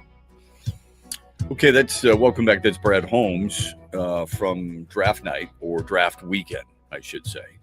This is X's and Bros throughout the state of Michigan. Thanks for being with us. Follow us streaming live on X and on Facebook and on YouTube. You can catch us on some of the best of our podcasts that Andy McDonald puts out on a regular basis. So yesterday we had Eric Vincent out, for example, and Eric Vincent gave us a really good example of the breakdown of what Game 5 was all about and what we are expecting from Game 6. And we will get to more of that coming up with Gregory Kelser. He will join us coming up here on X's and Bros at the bottom of the hour. We hope you give us a chance because we think we've got some really good guests with really good insight. And I think Eric Vincent yesterday was a really good example of that. Quality stuff, really quality stuff. So when you think about the different things of sports that you want to hear, of whatever, playoffs, regular season, certain players, whatever sport, we do our very best to bring on guests we think will give you something that you can use in a conversation. I say this all the time. When we go into a show, we think of, Andy and his buddies getting together at a bar, Andy's dad and his friends talking about certain things, and you can relate to it, or you take something away that will say, you know what, next time I have a conversation about this, I heard this on X's and Bros, and this blew my mind. Albert Breer of SI.com, I'm not a huge fan of him, but he's got really good NFL intel. There's different reasons why I'm not a huge fan, but he wrote this in SI.com recently about the Lions and how he thinks this is a team that can bounce back. And I don't think that's not a stretch by any stretch of the imagination. He says, I like where the Lions are right now. The skill players group is fantastic. You and I both know that. I mean, when you have Goff and you have St. Brown and you have Williams and you have Gibbs, I like the addition of Pacheco, depending on how much they're going to use him. Sam Laporta back healthy is big. And, of course, Isaac Tesla needs to be used in a better way too. But he said, look, the offensive line and its offensive play caller are going to bring this team back, return it to form. He wrote, as it stands now, the line would be left to right, Penei Sewell, Christian Mahogany, Cade Mays, Tate Ratledge, and Blake Miller, which by the end of 2026 should be an improvement on what the Lions had in the year transition group 2025. I don't even think it was a transition. I think they lost their way. I think they missed out. It's another example of how Frank Ragnow's retirement surprised them, but I think they missed out on what they truly were expecting, or they lost their identity. They've gotten back to their identity. I would push back on Christian Mahogany a little bit at left guard. They think it's automatic. That's going to be a battle. It's going to be a battle between three guys. And you know how I feel. I like Miles Frazier. I think Miles Frazier, healthy, full training camp, would have beaten out Christian Mahogany. I think he's a better football player. So we'll see. I could be way wrong there, but we'll see. Okay? He writes, whether it is and how quickly that comes together is the question, and probably what will determine the offense's ceiling. I would say Drew Petzing is an upgrade. Well, no blank, of course. It's not whether or not he's an upgrade. It better be an upgrade, for crying out loud, considering what Detroit went through with John Morton. The question is whether or not he can identify what needs to be identified with this team to get it back to being successful. I don't care if you and I have never heard of Drew Petzing. because there's a lot of guys you never heard of before either. Before Ben Johnson was the offensive coordinator, had you ever heard of Ben Johnson? If I played a game and I said to you, Andy, this guy is either an accountant, an offensive coordinator, somebody from your third grade class way back in the day, or my old roommate, and his name is Ben Johnson, you could have checked off every single box. That's and not not a lie. Yeah, that's probably true. It's not known. Third grade. You didn't know who he was, but you quickly found out. Now, it's a little different because Drew Petzing has been an offensive coordinator before with Arizona. So we immediately link his lack of success, because we hadn't really heard of him that much, his lack of success to what he's going to be here. We wanted a bigger name. Where is Mike McDaniel? Oh, my goodness. Oh, he's with the Chargers. You see, that's why Jim Harbaugh gets things done. Where's Mike Kafka? Oh, that's right. He is part of the Lions staff now. Anyway, I digress. Petzing better be an upgrade. And that's what Albert Breer writes. Petzing is an upgrade. It'll be tough to hold him to the standard that Ben Johnson set, but I think he will get closer to that bar than where the Lions were a year ago. Health is always a big factor in all this stuff. That's the reason people feel like this team is going to be better on offense, because of the center position, because of the draft pick of Blake Miller, and because of a fresh play caller. The other thing this team is going to be good overall is because of their draft. I read a deep article on the NFL draft the other day, because this is what the NFL does.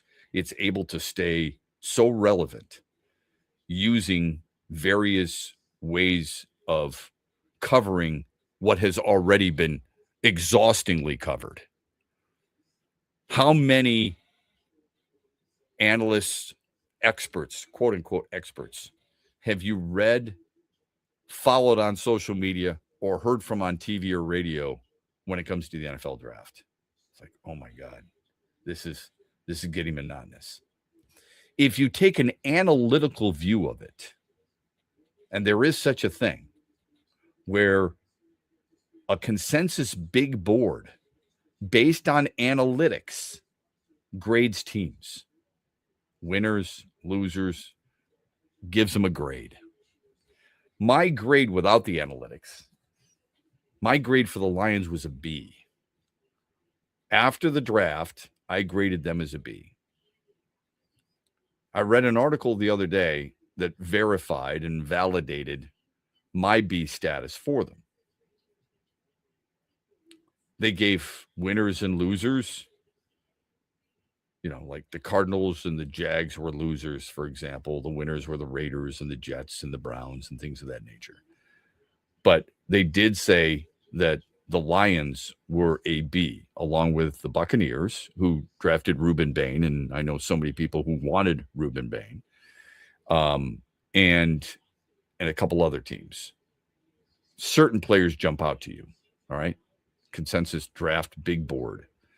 When I looked at that, I thought to myself, all right, Detroit had, the 17th overall pick, and who did they take? They took Blake Miller. That consensus big board had him as the 33rd ranked player. Just ahead of him was Zion Young, who they could have had in the second round, but chose Derek Moore instead. That's part of the reason that they are where they are. And it's amazing because Blake Miller, by some, I saw by Scouts Inc., by some people, he's viewed as the best tackle in the draft. Detroit got the best pure tackle in the draft. And yet, based on analytics and this big board, Caleb Lomu was ahead of him. Two guys who have moved to guard were ahead of him. Yes, two guys who were viewed as, drafted as tackles are now moved to guard. Caden Proctor, Miami has already said, you're moving to guard. And one of Cleveland's picks, Francis Mauigoa, the guard or the tackle out of Miami, University of Miami, Florida, is being moved to guard as well. Greg Kelser joins us bottom of the hour here on X's and Bros. You can text us at 21,000. We'll get to the best league combos when we come back. And if time, is this good or bad for golf now that something has been made official? Try to squeeze that in as well before we get to Gregory Kelser after this on X's and Bros, brought to you by Soaring Eagle Casino and Resort. In the Den with Dan Dickerson. Hey, Tigers fans, a new baseball season means a new season on Michigan's favorite island destination, Mackinac Island. Baseball, spring, and Mackinac Island. Things that return every year, reminding us what a great state we live in. Shake off the winter blahs, take in a game, and plan your trip to America's top summer destination, MackinacIsland.org. The Tigers' newest closer is struggling, and it's becoming an issue for manager A.J. Hinch. It's not that Kenley Jansen has failed to close out some games. The big problem right now is that he's giving up home runs. Your closers have to be able to limit the extra base power. Giving up the occasional solo home run with a 3-run lead, that's going to happen. But Jansen has already given up 3 home runs in just 7 innings of work, and each one cost the Tigers a win, including 2 on the just completed road trip in Cincinnati and Atlanta. It's hard to take the guy who's 3rd on the all-time saves list out of the closer's role, but it won't be a surprise to see Will Vest start to get some 9th-inning opportunities in the days ahead. Motown Legends, TNT, together again. Temptation. 4 Tops, Saturday night, May 9th at Soaring Eagle Casino and Resort. Tickets start at $55 and on sale now at the box office at etix.com. Saturday night, May 9th at Soaring Eagle Casino and Resort. Temps and Tops, together again.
Do you follow Jaden Ivey much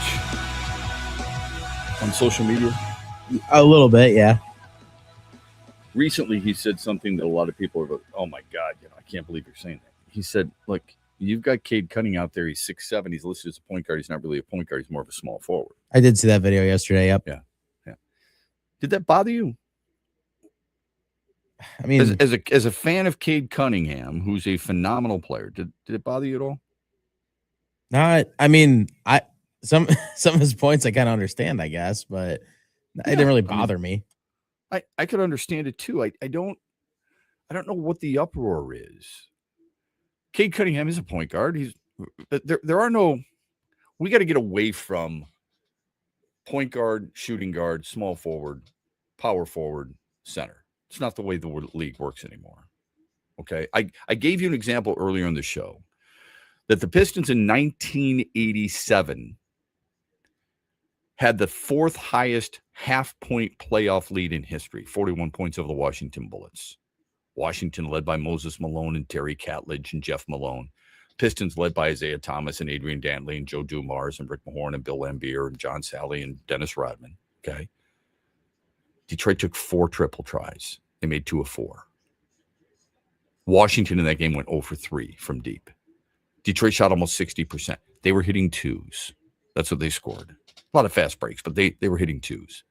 The game is different today than it was back then. Luka Doncic, what's his position, Andy? You love basketball. You know basketball. Give me Luka Doncic's position, please. I mean, by size, you'd think like power forward probably, but I think a lot of people would say he could be a small forward, I guess, because the way he plays. He's 6'8", 230. Yeah. For what this is worth, Pro Basketball Reference lists him as a point guard, shooting guard. It's insane. If that's what you have to list him as. He is the same position as Kyrie Irving, point guard. Cade Cunningham's, he's 6'7". Sure, he's a point guard. He's also a shooting guard and a small forward. In other words, he's multi-positional. He can play 3 positions, and he can guard 3 positions. Asar Thompson can guard 4 positions. This is the way the league is. What do you think the Pistons need more than anything else? I think they shooting. Huh? 3-point shooting. 3-point shooting. Okay, that's fair. I think they need a secondary ball handler. I agree with that too. Okay. That's right up there. I think not that I want it all the time, but I think they need a guy in certain sets where I'm handling the basketball and Cade Cunningham can play off the ball. The ball doesn't have to be in his hands all the time. I don't think they possess that on their roster right now. Nope. It's part of the reason I think one of the things I think they're going to address in the offseason is just that. Do you know why Dennis Schroeder was so important a year ago? Because of that. In addition to good defensive prowess and pretty good shooter. And I thought that was a mistake. I don't think they should have let him go. Absolutely not. He's been, when you look at how many teams he's played on, he's always been undervalued a little bit. So, yeah. Well, when a guy plays on that many teams, how come that many teams don't want him? Yeah, that's a good point too. Yeah. So, but I thought he was a good fit. Bottom line, I don't know what kind of locker room guy he is, and that's a sensitive topic when it comes to certain teams. But Detroit is seen as a club that has that togetherness, right? They have that brotherhood. That's what we've been told all season long. So this is how I argue that all the time. If you have such a strong culture, Lions, we've used that as an example. If you have such a strong culture, what matter would it make if you brought in one guy that didn't necessarily fit the culture? Shouldn't your culture be strong enough to overcome that one individual? Now, I'll be honest with you. I wouldn't want a Ja Morant. He's a really good basketball player, but I wouldn't want him from that standpoint. But you should have enough leaders to say, you know what? That's not how we do things here. This is the way it was with the Pistons in the bad boy days. It's not how we do things here. If you're not going to do it our way, you're going to get the hell out of here. You got to conform to the championship culture, championship mentality. Okay? Not that I think, there are certain guys who are bad guys when it comes to this, including Dennis Schroeder, but I to me, that was a little confusing why they wouldn't have brought him back. But I think that's one of the things they need. If you don't believe Cade Cunningham's a point guard, that's okay. You can call him. He's a what's the best term to use him? Utility doesn't do it justice because he's a superstar. But he's a guy who, at his size, remember, arguably the best point guard in history was 6'8". Magic Johnson was a big dude, and he was a point guard. Is there a problem with that? Why would anybody have a problem with that? Oscar Robertson was 6'6". He was a point guard. Did you have a problem with that? Why would anybody say, well, he's 6'7", so he's not really a point guard? Oscar Robertson, Magic Johnson, Kobe Bryant had the ball in his hands a lot. LeBron James has the ball in his hands a lot. Luka Doncic has the ball in his hands an awful lot. Anthony Edwards for Minnesota. And Minnesota advanced last night without Anthony Edwards, and they advanced without Dante DiVincenzo. Anthony Edwards has the ball in his hands a lot. He's 6'4", 6'5". How tall is the cutoff limit for a point guard? I mean, are we at Cedar Point where somebody's got their hand out, and if you don't reach that point, you can't get on the ride? Is that where we're at when it comes to point guards? I don't think so. I don't think it's a huge knock, though, either, because I wouldn't call him a small forward. I couldn't call him a shooting guard. I wouldn't call him a point guard. I'd call him probably a combo guard. That's what he is. He can handle the basketball because he's a gifted passer. Turns it over too much for the most part, but he's a gifted passer. He can be off ball, and he could probably play some small forward for you if you wanted. But, man, he has taken a lot of heat from Pistons fans, for sure. And I don't think he meant anything by it either. It's just not who he is or has ever been. Hey, let me get to this real quick before we get to Gregory Kelser at the bottom of the hour. I saw an NFL account the other day tweet this out. They ranked 32 head coach and GM combos in the NFL. This is from an NFL writer, John Fasella, NFL insider, draft expert, college football analyst. He's an author and so on and so forth. They took the general manager and the head coach. Where do you think the Lions' Dan Campbell and Brad Holmes ranked? Of the 32 teams in the National Football League, where do you think they ranked? I'm gonna guess not as high as people would probably like to hear. I'm gonna guess like 17th. Wow, 17th. No, a little higher than that. I would have guessed top 10, but they were ranked 13th. Okay, yeah, I mean that's not terribly far off, I guess, but yeah, he's got Mike McDonald and John Schneider at 1 for Seattle. They're just coming off a Super Bowl. McDonald's been really good. Schneider does some really good things, although people didn't like his draft. Rams, Sean McVay and Les Snead 2. Based on facial expressions at the Ty Simpson announcement, you would say no.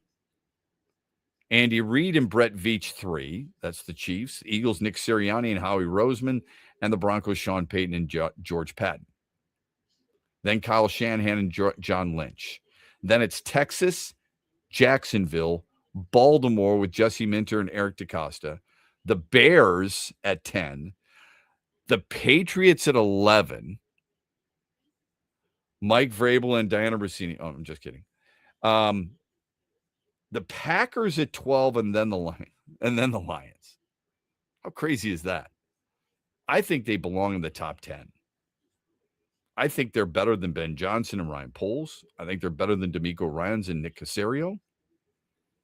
And I think they're better than Liam Cohen and James Gladstone. They've only been together a year. I think this is the ultimate in hyperbolic. When we come back, we'll talk with a man who always keeps it real, Gregory Kelser, Pistons analyst, joins us on the other side. We're brought to you this hour by Soaring Eagle Casino and Resort. Hear that? That's the sound of saving a good deal more when you shop with M-Perks at Meijer. Some delicious Cosmic Crisp apples, money saved. Meijer Essential Paper Towels, that's money saved. Savings, savings, savings. Because every dollar spent is also points earned in M-Perks, which you can use to save on your next grocery trip or up to $1 off per gallon on your next tank of gas. At Meijer, we work hard to help you save a good deal more for a whole lot less. That's bringing more good to life. Exclusions apply. See mperks.com for details. Huge here for the Michigan High School Athletic Association. You can stay up to date on the latest from Lansing 24/7 at MHSAA.com, at MHSAA on Twitter, and MHSAA on Facebook. The latest news, press releases, and stories connected to every high school in the state of Michigan, available for you 24/7 from the Michigan High School Athletic Association. Log on to MHSAA.com, at MHSAA on Twitter, and MHSAA on Facebook.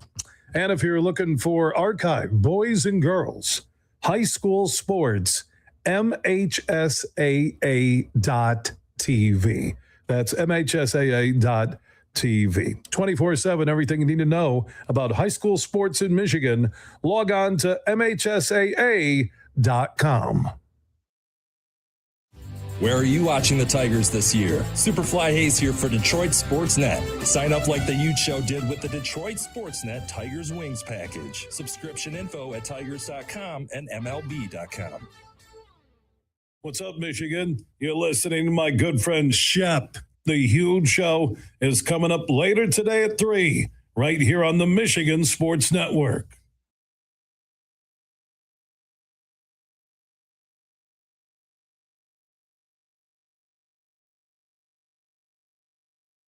Again, there's a handful of them in the league, right?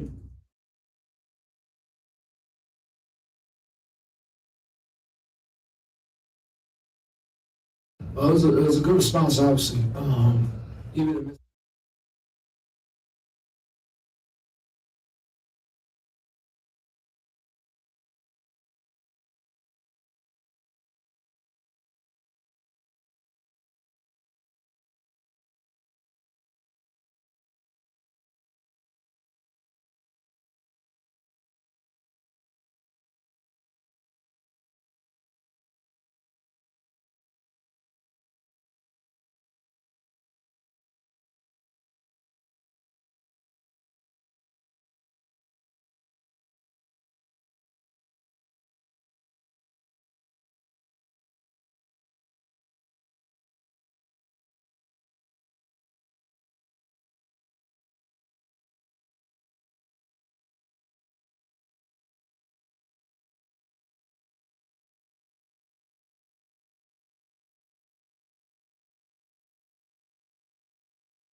Again, there's a handful of them in the league, right?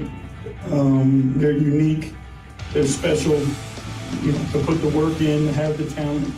But, like I said, the way that, as a teammate that he is and understands his responsibility and what he means to this team, he wasn't going to let us go down. That is JB Bickerstaff talking about Cade Cunningham following the Game 5 performance that he had. It was special. It was memorable for sure, and it's a reason why Detroit's season is still alive as they get ready for Game 6 tonight in Orlando. Gregory Kelser does an outstanding job as an award-winning analyst for Pistons broadcasts. He's been doing it for a long, long time. Also, really important in the community when he has his basketball camps every year. And if you want to find out where you can get involved, go to GregoryKelser.com/basketball. That's GregoryKelser.com/basketball. And he joins us here on X's and Bros. G, I hope you and Donna are well. When you've seen a lot of great players, you've played against a lot of great players. You were a great player. Cade Cunningham's performance in this playoffs, how do you sum it up?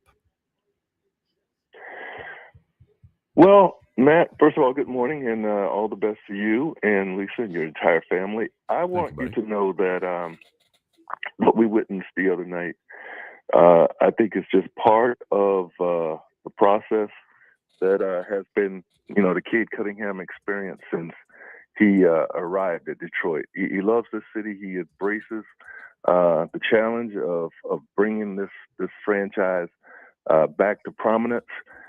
He's demonstrated that by, first of all, being willing to stay here and work through the down years and, unfortunately be associated with a team that only won 14 games just a couple of seasons ago, but also be a huge part of a swift turnaround that took them from 14 wins to 44 wins in one season and then 60 wins this season. I had the chance to speak to him briefly after the game the other night, and he just said to me, I'm not planning for our season to be over. And I believe that. He's a remarkable player. He showed those signs early on when this team was in the midst of trying to learn how to win and be successful and be consistent. But what he did the other night was historic, obviously, for the franchise. 45 points in a playoff game, eclipsing Dave Bing by one point, and they needed all those points in order to survive the Orlando Magic. He's a great player, as you just indicated, with still room to grow and get better, and that's what I'm excited about. Watching him continue his development. He's very passionate, and the thing that most people don't realize, and it probably doesn't get enough coverage, is the fact that here's a young man who understands what a blessing and how fortunate he is to even play this game. You notice he understands that it's a privilege to be an NBA player. He understands it's a privilege to be on the stage and to have the gifts that he's been blessed with to perform, the health and all of that. And he relishes each and every opportunity. He is a thrill. He's a joy to be around. This sounds so corny, but I love his humility as much as anything else. And I mean that. I think he's a great player. I think he's a gifted passer. He turns it over a little bit too much for me, but he's a gifted passer that doesn't get nearly enough credit. But his humility tells me an awful lot about him and how he was raised. Well, I've been fortunate enough to get to know his parents and spend time around them. They come to games on the road from time to time. Keith and Carrie, his sister, Kaylin and his brother Cannon, wonderful people. You spend any time around them and you quickly understand why Cade is the way he is. I just think that, we're fortunate to have him. When you get a player like that, as part of your team, as part of your city, you have to really count your blessings. And we have him from the very beginning. He's young. And I agree with you. The next phase for him is to be a little bit better handling the basketball, taking care of the basketball. He can handle the ball, but because he's so good, he draws so many more defenders in his direction. And, there are times when he's guilty of maybe trying to keep the ball, the dribble alive. in a crowd, and that's when it gets flicked away and things happen. But, he's remarkable, and I know he knows what he needs to do, and he'll get there. What is the biggest difference the way this team played during the regular season, where you called virtually every game, to the way they have played in the first 5 games of this series, do you think? Well, what they're facing right now, and I believe this, they're facing an 8 seed that's not your traditional 8 seed. Agreed. This Orlando team was predicted to be a 4th or 5th seed at worst when the season began. And they played like that at times. But they've had injuries and they've been inconsistent. And that has put them in a position to fall to 8. But now they're hitting their stride. They're healthy. They're going to miss Franz Wagner tonight, and that's going to be a huge loss for them. But all in all, they're playing some of their best basketball right now, and it's the Pistons' unfortunate situation to draw them when maybe this should have been a second round matchup. Here they have it in the first round, and they find themselves down. What has Orlando done to great effect? Well, they've blown up the Cade Cunningham, Jalen Duren connection. You don't see them playing a lot of 2-man basketball. You don't see the lobs that Jalen enjoyed so much during the season. You don't see the room for him to maneuver and do his thing around the hoop and in the painted area where he was able to shoot 66% during the season. That's gone. They've targeted Duren. They have targeted him to extract him from the Pistons offense, and they take their chances with everyone else. And because what he did during the regular season was so important and critical to their success, that's the problem now. And it's one that, I don't know that it necessarily changes. Jalen has to just continue to work hard to, get opportunities and touches where he can. But, he's getting like 8, 9, 10 shots a game. And that's way down from what he was getting during the regular season. But I give the credit to Orlando for taking that chance, for taking that risk. And it has, pushed them to a 3-2 lead. I hope the Pistons play their best game of the series tonight, because they have not played the way they're fully capable of playing in a 48-minute game yet in this series. Hopefully it comes tonight. Gregory Kelser joining us here on X's and Bros. He's got a wonderful camp that has been going on for decades that has helped so many Michiganders, not just Metro Detroit, but Michiganders. If you want to go and find out how you can get involved in those camps, GregoryKelser.com/basketball, and you can follow him on Twitter at GKelser32. With that said, who needs to elevate their game? I think Asar Thompson has done that over the last couple of games. Who needs to elevate their game? He's remarkable too. Yeah, I'm glad you mentioned him. He is absolutely stunning in what he's able to do without scoring the ball a lot. But 15 rebounds the other night. 15 rebounds was really impressive. 15 rebounds. Yeah. I mean, just skying all over the floor, and getting his hands on all kinds of balls, deflections. Deflections may not mean a lot, but they do mean a lot when it comes to disrupting another team's flow and rhythm, and causing them to have to reset with a low shot clock. He does all of that for his team. He takes on the challenge on a nightly basis of guarding the hottest player, the best player on the other side. Love having him on the team as well. Who may need to elevate? The guys that are shooting it from the outside. Duncan Robinson, Kevin Huerter, if he gets in the game, Javonte Green, all the guys that are responsible for the creating the space on offense, so that Cade can do his thing against a single defender. Maybe allowing Duren to finally have a little bit more room. See, I don't think Orlando fears the Pistons outside shooting enough, and if they can get it going, which they have done at times during the regular season, that will help them tremendously. So it's not one person; it's a collective, and I think that Tobias Harris, it's a lot asking him at this stage of his career to be the number 2 scorer, but he's taking that challenge on.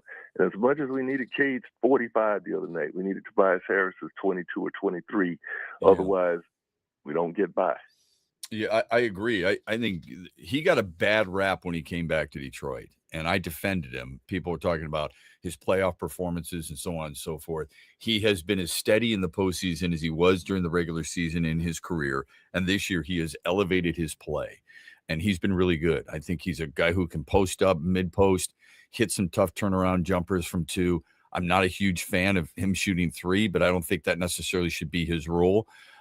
Nobody said this team was perfect. That's for certain. But this is a team that seems to be a little different now than it was during the regular season.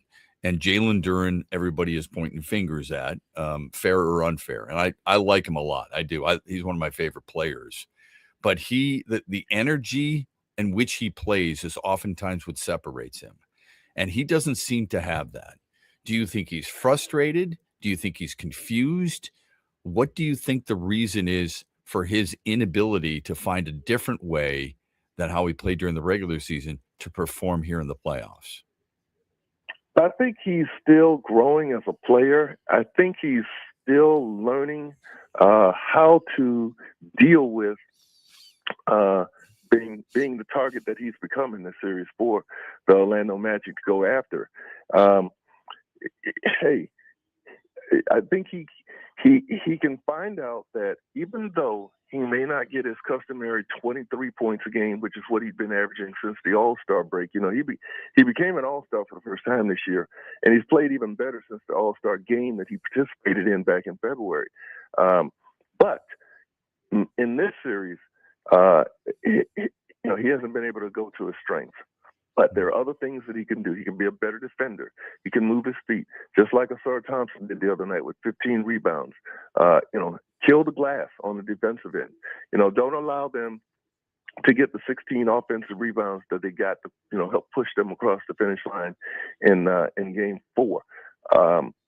Do some of those other things, and you'd be surprised how doing those other things will impact the game and impact your offense, maybe eventually open up some more opportunities for you on offense. The last thing you want to do is sulk and not saying he's sulking, but the last thing you want to do is feel down and feel sorry for yourself because, you're not being able to have your way. There are other things that he's fully capable of doing, and I saw some evidence of that in the last game, and I hope to see more tonight. It's a fine line between sticking to the guys who got you here and shortening your bench with guys who you just don't think are good in a matchup. JB Bickerstaff has decided to basically go to a 9-man rotation. No Ron Holland, no Paul Reed. How surprising is that to you? Not really all that surprising. I mean, there have been times in the years past when coaches who play 10 and 11 guys, they don't do that routinely during the playoffs. It's hard to do. And you don't necessarily have to do it. During the regular season, when you're playing 3 games and 4 nights, you're required sometimes to really lean on that depth if you have it. And the Pistons were able to do that. They leaned on it heavily during the course of the regular season because of injuries. Well, during a playoff series where you're playing 1 game every 2 or 3 days, you don't necessarily have to do that. You can play guys longer minutes and push them a little farther, and that's what we're probably seeing here. Paul Reed has had an amazing season, and Paul Reed will be fine if he's called on, because he's been fine all year when called on. But Paul Reed perhaps goes in every game knowing that he may not take his warm-up off because if Stewart's available and not in foul trouble, same with Duren, then those minutes are going to them, and Paul Reed won't play. But it's satisfying to know that he's there if you need him. As far as Ron Holland is concerned, I just think that there was some defensive lapses or some missed assignments that were a part of his first couple of games that has put him in the position he's in now. But maybe more so, it's just the fact that they're trying to go, dealing with matchups and what they need, especially, with the shooting and the floor spacing and everything. It's made him a bit the odd man out. But Ron's a terrific young player, an energy guy. He'll play defense for you. He'll hustle all over the place. I feel just like I do with Paul Reed. If the need comes for him tonight, I believe he'll be ready. Before I let you go, tell me a little bit about the camps, when they are, and where you got them going this summer. Well, Matt, and thank you very much for that. The camps, this will be our 49th year doing the basketball camps, if you can believe that. That's unbelievable. Yeah, 49? It is. 49. That's a lot of give back, my friend. That's a lot of give back. Kudos to you and your staff. Thank you. It's something we're really proud of, and the fact that we're able to impact lives through basketball, talking about education and changing attitudes towards the things that are very important in life while the kids are at these impressionable stages of their lives and development. We try to do all of that at my basketball camps. And this summer we will be, during the month of July, middle part of July to the last part of July, we'll be at West Bloomfield, we'll be in Southfield, and we'll be in Pontiac. And you gave the folks the information, GregoryKelser.com/basketball. And it's boys and girls ages 7 to 17. We enjoy having these students. We enjoy spending the time with them, and it goes by quickly. But we'd love to have any and everyone who would like to have their child involved in this experience. We like to call it the experience.